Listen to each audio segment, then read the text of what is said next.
업무로 열심히 불태운 하루, 집에 돌아와 넷플릭스를 보면서 배달 막창에 소맥 한 잔을 하면 이런 천국이 따로 없습니다.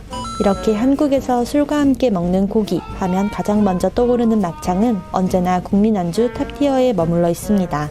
고깃집엔 밥 먹으러 가도 막창집엔 밥 먹으러 간다고 하지 않는 것만 봐도 알 수 있죠. 하지만 소돼지 내장인 막창, 심지어 그 부위가 대장이라는 소리에 외국인들의 한국 도해먹 푸드에 들어가는 음식이기도 합니다. 그래도 맛의 민족 한국인은 언제나 추라이추라이를 외칩니다만 외국인 입장에선 당연히 비위가 상할 수밖에 없죠. 내장이라고 해봐야 소세지 정도로나 해먹지 한국처럼 내장국밥, 순대, 막창구이 등등 말아먹고 삶아먹고 구워먹고 하지는 않기 때문입니다. 그러고 보니 유독 한국에만 내장 요리가 더 발달되어 있는 것 같은데요. 그 이유가 뭘까요? 역사적으로 돼지와 소 같은 가축들은 인간에게 농경국가의 유용한 생산수단이자 소중한 양식이었습니다. 각 나라별로 고기를 도축하는 부위가 달랐는데요. 적게는 10가지 부위에서 많게는 약 30가지 부위 정도로 나누어 도축했습니다. 영국이나 프랑스가 35부위 정도로 많은 부위를 도축하는 편이었습니다. 그리고 남는 부위는 버렸죠.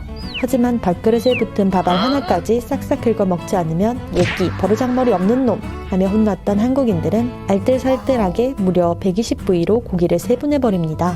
정육부터 내장, 껍질까지 진짜 머리부터 발끝까지 어떻게든 다 요리해 먹었죠. 정확히 언제부터 내장을 먹었다고 특정할 순 없지만 한국의 가장 오래된 조리서인 산가유록에서 소의 위장으로 양식회를 만들어 먹는 조리법이 있는 것을 보면 그 역사가 꽤 오래되었음을 짐작할 수 있습니다. 이렇게 내장까지 식혜로 담아버릴 만큼 알뜰살뜰 소를 먹게 될 수밖에 없었던 게 한국의 지역 특성상 평야가 적고 사계절이 뚜렷해 사시사철 농작을 하기 쉽지 않아 음식이 귀했기 때문입니다.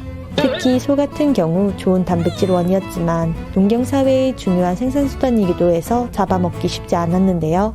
심지어 조선시대에는 우금이라는 제도가 있어 소를 잡아야 할 경우 고을 수령에게 타당한 사유를 보고하여 허가를 받았어야만 했습니다. 만약 소를 함부로 잡는다면 사형에 처해졌죠. 그렇게 1980년대 이전까지만 해도 1년에 한 번 소를 잡을까 말까 했기 때문에 한 번 도축하면 털 한 가닥도 남기지 않기 위해 도축이 훨씬 세분화된 겁니다. 하지만 경제가 점점 발달하면서 식생활도 점점 나아지게 되며 소도 늘고 소고기 소비량도 늘어났죠. 이런 수요에 맞추어 1969년 대구에 신흥산업이라는 도축 전문법인이 설립되면서 전국 최대 크기의 도축 시장이 활성화되었습니다. 도축장에서 소와 돼지 부산물이 많이 나오자 대구에서는 이 부산물들을 이용한 음식을 개발하기 시작했죠. 처음에는 막창탕과 곱창 전골처럼 국물 요리 위주로 개발되었습니다. 하지만 생각보다 술손님인 고객들로부터 좋은 반응을 얻지 못했죠. 그래서 그냥 한번 구워봤는데 사람들의 반응이 좋아 본격적으로 구워먹기 시작했다고 합니다.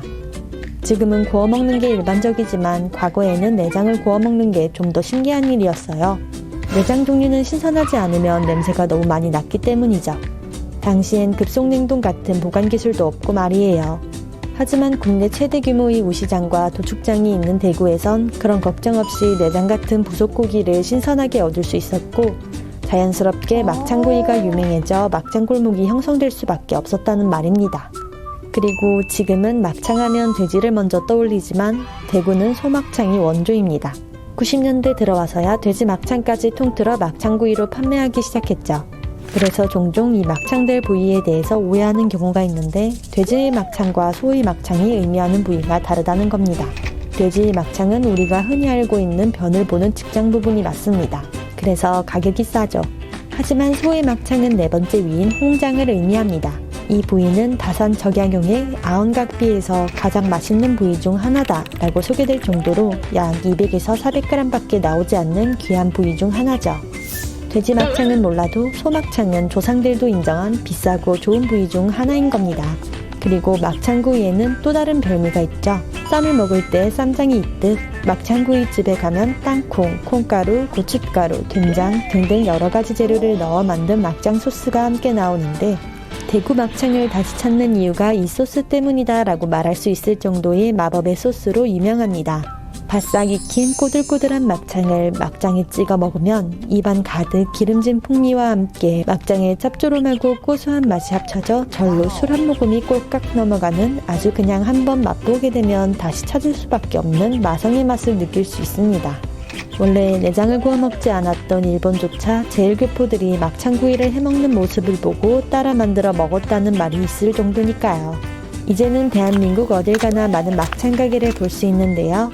그래도 여전히 다른 지역보다 많은 막창 골목들이 존재하는 대구. 대구인으로서 대구에 오시면 막창 골목에서 소막창에 소주 한번 먹어보는 걸 추천드립니다. 짭짭박사 TMI 냠냠 주스였습니다.